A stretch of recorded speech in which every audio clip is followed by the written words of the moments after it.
Hi and hello. My name is Cass, and welcome to my channel where I read a lot of books and I talk about them. April is done, so let's talk about the books I read this month. I got through 9 books this month, surprisingly enough. We were kind of cutting it close to my goal at the end, but the King of Gluttony really pulled through, let me tell you. But we'll talk more about it later. I struggled because of a couple books in particular at the beginning. But without further ado, let's get into it. So, to start the month off, I read the Daughter of the Moon Goddess duology by Su Lin Tan. Really, I'm not making you wait long for the reveal of what made me cut it close to my goal this month, because surprise, it was these 2 books. They took about a week each, which is, half the month. And the second one in particular, I very nearly DNF'd. So, in the words of Persona 5, let me explain. If you don't recall, these 2 books are about Xingyin, as she is suddenly thrust from her home and family on the moon, and she's forced to blend in with the Celestial Kingdom people, because the Celestial Emperor, would kill her if he realized who she was. She ends up becoming the Imperial Prince's companion, and eventually she joins the Celestial Army to try and find a way to free her mom, who is trapped on the moon by the Celestial Emperor. So to get it out of the way, I rated the first book 4 stars and the second book 2 stars. So you can see where things went wrong for me personally. It's hard to talk details without spoilers, because, the one I had the most problems with was the second one, but I'll be vague when I give my reasons. In any case, so the first book overall I enjoyed. Xinian is an interesting and flawed character, but she learned from her mistakes as she went through, and understandably she was guarded in a lot of ways. Her past is traumatic at the end of the day. Sometimes I really winced because she does not catch a break, ever. But overall, I really enjoyed her journey, her relationships, and she's really badass, honestly. She's a really fantastic archer, and it was really cool to read about that. The action was really well written. The whole book, had fantastic prose. So, yeah, it was great. And then we got into the second book. And while the first book definitely had, some dangling threads that could have been resolved with the second book, the second book ended up feeling, really meandering. A lot just kind of happened without any seeming united plot until you get halfway through and you finally kind of get to the point. And then things kind of kick into gear, but even then the whole thing just feels very all over the place, I guess. But worse for me is how unlikable the characters became in the second book, especially Xingyin. She became completely indecisive. She's constantly waffling about what to do, and then she's beating herself up about what the choices she makes. And then, of course there's a love triangle, because of course there is. And she's fully dragging both of these love interests, along. She's leading them both on, and it's really frustrating. The love triangle was the most infuriating part of this book, as she just kind of went between them, only then to suddenly make a choice at the end of the book, both in a way that I hated, and honestly, I can't say too much, again, because spoilers, but the love interest she chose, I was sitting here going, what? Why? He's awful. Okay. So, yeah, Heart of the Sun Warrior is currently my lowest rated book I've read in the entire year. And I hate that, because the first book was pretty good, I rated it 4 stars. I pulled through to finish the second book, but by the end, I was ready. I was skipping. I'm you gotta be kidding me, as I was just ready to get it over with. I was so done. Then, technically, this was after I finished Daughter of the Moon Goddess, itself, the first book. I went ahead and read Most Ardently by Gabe Cole Nova. It was lovely. It was a really quick read for me. But it is a Pride and Prejudice remix where Elizabeth is a trans man named Oliver, but he is forced to pretend to be a girl, for his family and for society. When he can, though, he slips out of the house dressed as who he really is, and it's on one of those trips that he meets Darcy as himself. And their relationship, starts to grow from there. Like I said, I loved this book. It was so sweet. Not just in the romance, but also in, the family aspect. Oliver's mom is kind of the worst through most of the book. I haven't personally read Pride and Prejudice. Shocking, I know.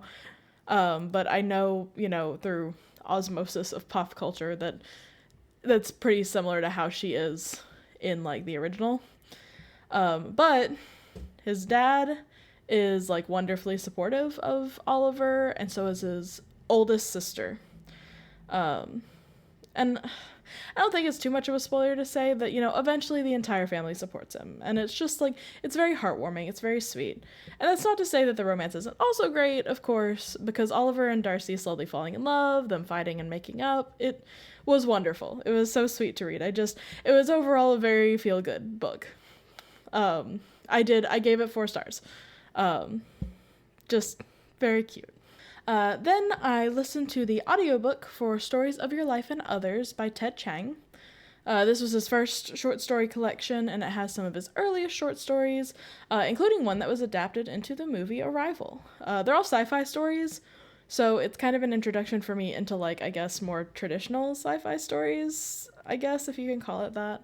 As with most short story or essay collections, the stories were varying levels of interesting to me. Most of them were fantastic. I greatly enjoyed them. The last one was my favorite, though. It's called Liking What You See, a documentary, and it's a documentary-style story focusing on, this technology that allows you to, turn off seeing people's level of attractiveness. And it's not that you can't see them, it's, that they, it, shuts off certain neurons that are in our brains that say, this person is super attractive. But yeah, there's a lot of different points of view on that technology and what to use with it and how it helps and how it doesn't help. And I just thought it was very thought-provoking. So yeah. On the other hand, a couple of the stories didn't super land with me for various reasons, so, hit or miss. But overall, I give the collection 4 stars. Next up, I read Word Slut by Amanda Montell. This is a nonfiction book discussing our use of language and how it is used against women and how we can begin to change that. It was also one of my most anticipated books of the year. It was on that list. And I am pleased to say that it absolutely lived up to the hype that I felt about it. So, Word Slut was absolutely fascinating. I learned so much as I read this about language, how language has changed over time, even how language is currently changing as we speak. Did you know that teenage girls are often the ones who start language trends that eventually make their way into the language that everyone uses? 'Cause I didn't. It also really made me think how and why we use the words we use.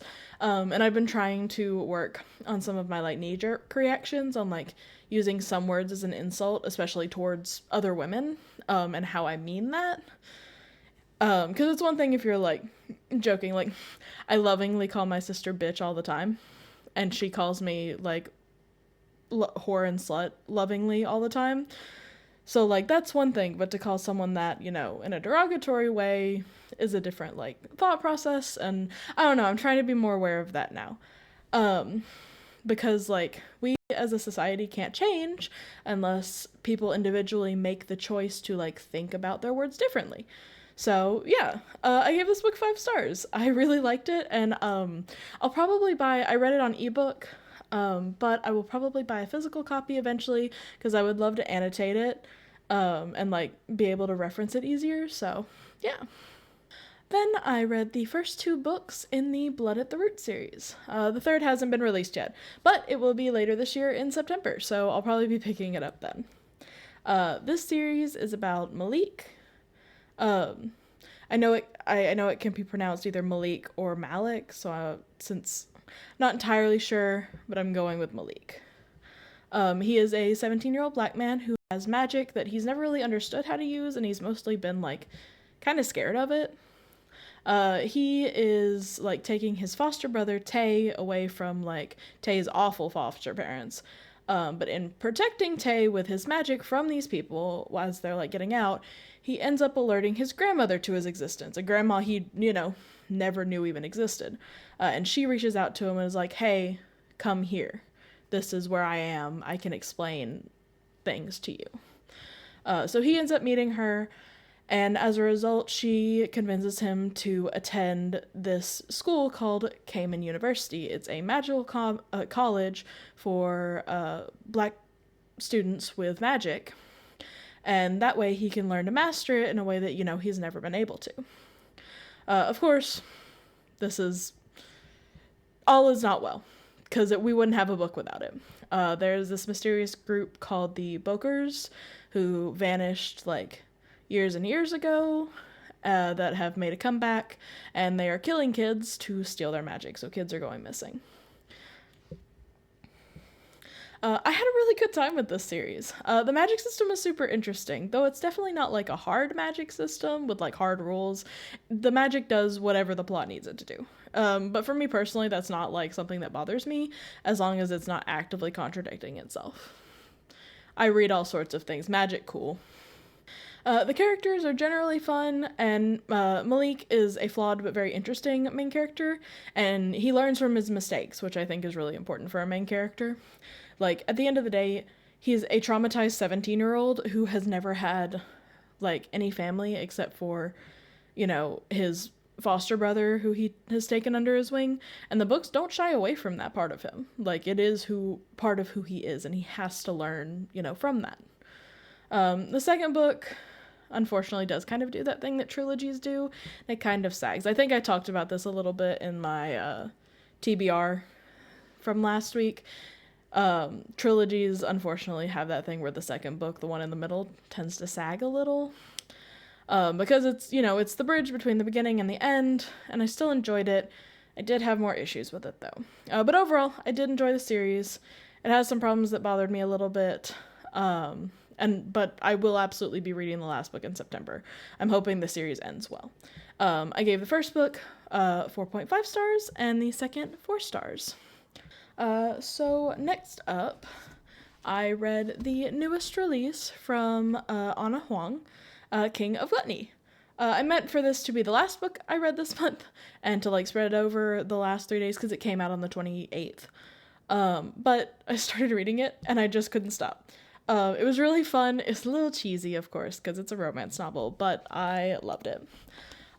So King of Gluttony focuses on Maya and Sebastian, two longtime rivals who work as the chief marketing officers for 2 different companies. Their families, specifically their fathers, are really close friends, and therefore they end up being forced to work together on a collaborative project between their 2 family businesses. The more time that they spend together, the more their rivalry begins to like shift into more romantic feelings. So we've got a rivals to lovers on this one. Obviously, I ended up reading this book in one day, so I did love it.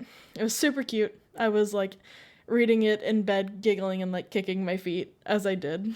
Honestly, it was just a really good book to just kind of turn my brain off and like enjoy, which I think I really needed this month.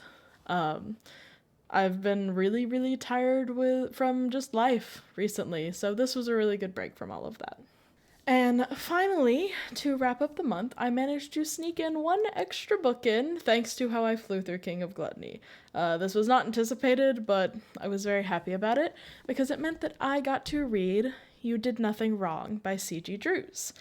I've been so excited to read this one. I am glad that I managed to fit it in at the end of the month here. I was actually, when it was looking like I wasn't going to be able to, I was actually really disappointed. So I'm glad that King of Gluttony, like, caught me so good, because I love reading C.G. Drews. C.G. Drews is, like, automatic buy for me. Like, I will, if she's like, hey, I'm putting out a book, or they, I think they go by they, them. If they say, hey, I'm putting out a book, I'm like, bought, pre-ordered, done. I've already got their next book on pre-order. It's coming out in October. I will be talking about it. Anyway, so You Did Nothing Wrong is C.G. Drews' first adult debut. Their first 2 books were both queer YA horror, I read them both last year, so I don't think I've like talked about them on this channel. I think I'm doing an embossing video in June for Pride Month of all my queer like books. So I'll probably talk about them more then, but just know that I loved them. Anyway, this book is about Elodie. She is a young woman from Australia who has just married a man named Brendan, and she has moved to America to be with him along with her autistic son, Jude. They live in this old Victorian house, which was Bren's inheritance from his parents, and he's like renovating it slowly because it's, an old Victorian house and like kind of falling apart. So he's trying to, renovate it and make it perfect for his new family. However, Jude starts talking to Elodie about the house wanting to hurt him, and Elodie begins to doubt that he's making it up as things kind of get weird. As I've come to expect from C.D. Drews, the prose in this book is beautiful and horrifying all at once. She really likes like botanical related like horror imagery, and it's slightly less in this one, but it is there, along with a fun mix of living, breathing monster house vibes. Elodie is unhinged. She infuriated me, but it was fascinating to watch her like spiral nonetheless as she like goes down into this paranoid freak out. And Bren is just as messed up as her in so many ways. If there were ever two people who did not need to have children, it's these two. Poor Jude, especially poor Jude, given, the mom he's stuck with. It didn't catch me quite as much as her first two books, which were my top two favorite books of last year, but despite that, this is still fantastic. The twists at the end were wild and had me like literally gasping out loud. I'm like, what is happening? If you read my review on Fable, it's pretty much how I was feeling when I finished this book. A whole lot of what just happened. Yeah, it was great. The only reason this isn't a full 5-star is just because of how infuriating Elodie was occasionally like pulled me out of the story, specifically her treatment of Jude. And that's not to say that it's inaccurate or it couldn't happen at all. It made me want to shake her really hard. And also as someone who like is friends with and like my siblings and I are all neurodivergent, it was so frustrating to watch how she treated Jude and how this isn't really a spoiler, how she like refuses to accept that he is autistic and refuses to get him tested and refuses to help him in the way that he needs help. She's like, no, he'll fix himself. He'll get older and he'll be better. And I'm just like, girl, that is not how it works. Oh my God. So yeah, but listen, it was great for a horror book. It just hit my nerves the wrong way sometimes, and I had to like close the book and be like, okay, I need to breathe because I want to rattle her. But anyway, I gave this book 4.5 stars. So that is it for my books this month. So let's talk about favorite and least favorite of the month. So for favorite, it's gotta be Word Slut. This book was just like such a fun read, which is wild for me as someone who like doesn't consume a lot of nonfiction. Obviously something I'm trying to change, but like, still. I loved Amanda Montell's writing style. I learned a lot. It was just a really fun read. Like, I'm considering getting a physical copy of it just so I can annotate it. So, yeah. For least favorite, this one's probably also not particularly hard to guess. It's Heart of the Sun Warrior by Su Lin Tan. Man, this book was just hugely disappointing, and it was a drag for me to get through. I really wish I liked it more because the world and the mythology are really amazing and interesting, but the second book just missed the mark by like a mile for me. So, unfortunately, it falls into least favorite. With that done, let's move on to the top 10 list. Did any books make it to the top 10 this month? Sure did. Let's take a look at the list from last month. So here we have the list for last month.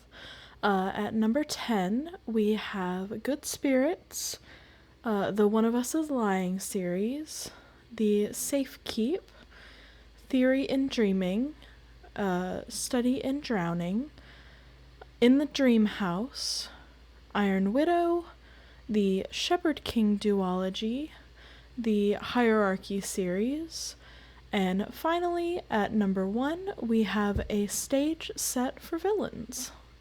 So with that, let's take a look at how the top 10 has updated after the month of April. So, as you can see, we have had one addition to the list. So that means that Good Spirits has unfortunately dropped off the list. It had a good run, but as all things do, down it goes. So now the list stands at number 10. We have the One of Us is Lying series, then the Safekeep, Theory in Dreaming, Study in Drowning, In the Dream House, Iron Widow, the Shepherd King duology. Our new addition, Word Slut, is currently at number 3. And then, currently unmoved, we have the Hierarchy series at number 2, and a stage set for villains at number 1.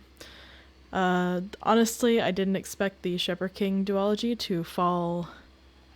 I say so far so fast. It's only dropped 3 slots over 2 months, but yeah, we've had some pretty good reads. Also some really bad reads, but also some pretty good reads. So here is how the list stands as of the end of April. So we'll see if anything I read in May upsets the balance. It gets harder the further we get in the year, but I don't know. We'll see what happens. And with that, that is the end of our April wrap-up. Thank you for hanging out with me as we talked about this month's reads. Feel free to leave a comment, a like, or subscribe if you feel like it and you enjoy my content. As always, I'll see you in the next one. Bye-bye!